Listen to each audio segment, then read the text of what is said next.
अरे भगवान, मैंने सारे कपड़े धो दिए हैं। तुम जल्दी से वहां पर से एक कपड़े का गट्ठा ले आओ। हाँ हाँ, अभी लेकर आती हूँ। धोबी की पत्नी जल्दी से अपने सर पर एक कपड़े का गट्ठा रखती है और मंगलू की तरफ चल पड़ती है। तभी वो नीचे पड़े एक पत्थर से टकरा जाती है।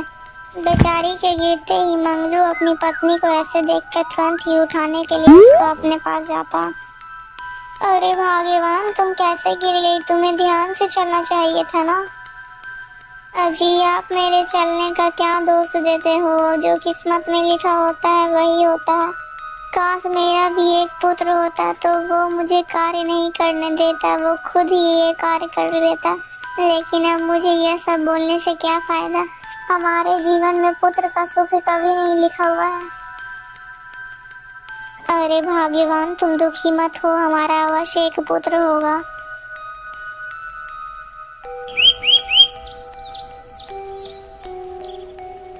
इसी प्रकार कुछ दिन बीत जाते हैं। अरे भगवान, तुम जल्दी से एक पोटली में मेरे लिए कुछ खाने के लिए दे दो। मैं जल्दी से अकेले ही कपड़े धोने के लिए जाऊंगा आज। ठीक है जी, मैं अभी आपके लिए खाना लेकर आती हूँ। धोबी की पत्नी धोबी के लिए जल्दी से खाना लेकर आती है और वो खाना अपने धोबी को दे देती है। फिर वो मोहन तुरंत ही खाने की पोटली लेकर चला जाता है।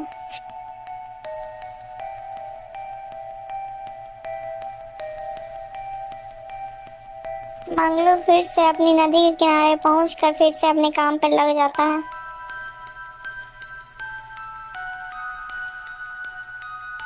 अरे बेटा, मैं 4 दिनों से भूखा हूँ, कृपा कर मुझे कुछ खाने के लिए दे दीजिए।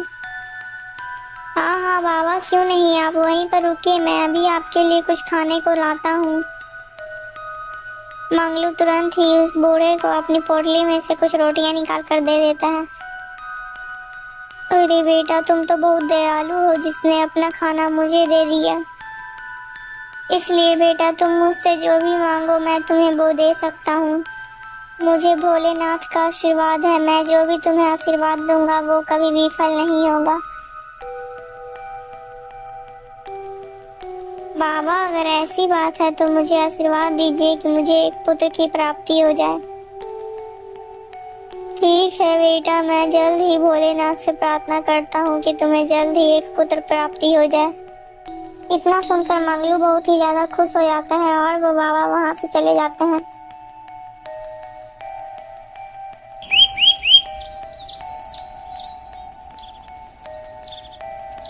कुछ दिनों में ही मंगलू के घर में एक पुत्र ने जन्म लिया था, जिसका नाम मंगलू ने राजकुमार रखा था। राजकुमार धीरे धीरे बड़ा हो जाता है और एक दिन मंगलू की तबीयत भी बहुत ही ज्यादा खराब हो जाती है।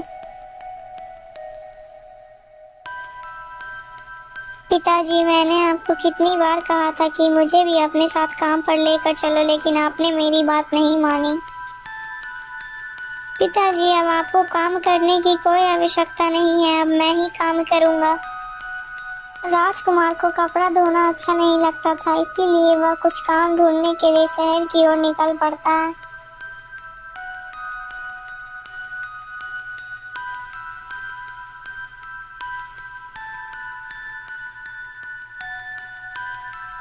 अरे ओ लड़के, रुक जा, कहाँ जा रहा है तू?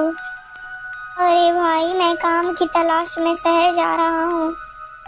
अच्छा, तू शहर जा रहा है? चल जल्दी से जो भी तेरे पास है वो निकाल कर मुझे दे दे, नहीं तो मैं तुम्हें जिंदा मार दूंगा। लेकिन मेरे पास तो कुछ भी नहीं है, मैं तुम्हें क्या दे दूं? इतना सुनते ही वह दोनों चोर राजकुमार पर टूट पड़ते हैं।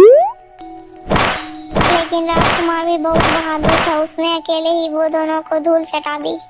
तभी वहां पर राजा के सैनिक आ जाते हैं। अरे वाह युवक, तुम तो कितने बहादुर हो, तुम तो अकेले ही इन दोनों चोरों को धूल चटा दी। तुम कौन हो बहादुर इंसान? फिर राजकुमार अपनी पूरी कहानी वो दोनों सैनिकों को सुनाता है। अरे वाह राजकुमार, तुम तो कितने वीर हो, हमारे महाराज को तुम जैसे ही वीरों की आवश्यकता है। चलो हमारे साथ, हम तुम्हें राजा से मिलवाते हैं, राजा तुम्हें जरूर नौकरी पर रख लेंगे।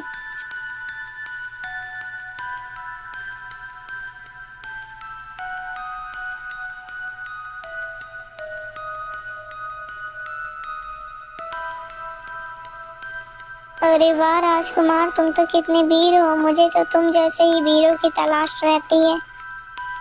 राजकुमार, आज से तुम मेरे विशेष अंगरक्षक हो। फिर राजा उसे अपना विशेष अंगरक्षक बना लेता है।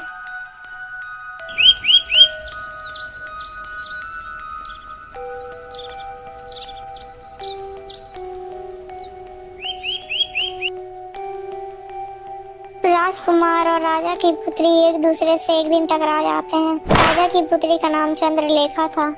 चंद्रलेखा दिखने में बहुत ही ज्यादा खूबसूरत लगती थी। राजकुमार उसे ही देखता ही रह जाता और चंद्रलेखा भी राजकुमार को देखते ही रह जाती है।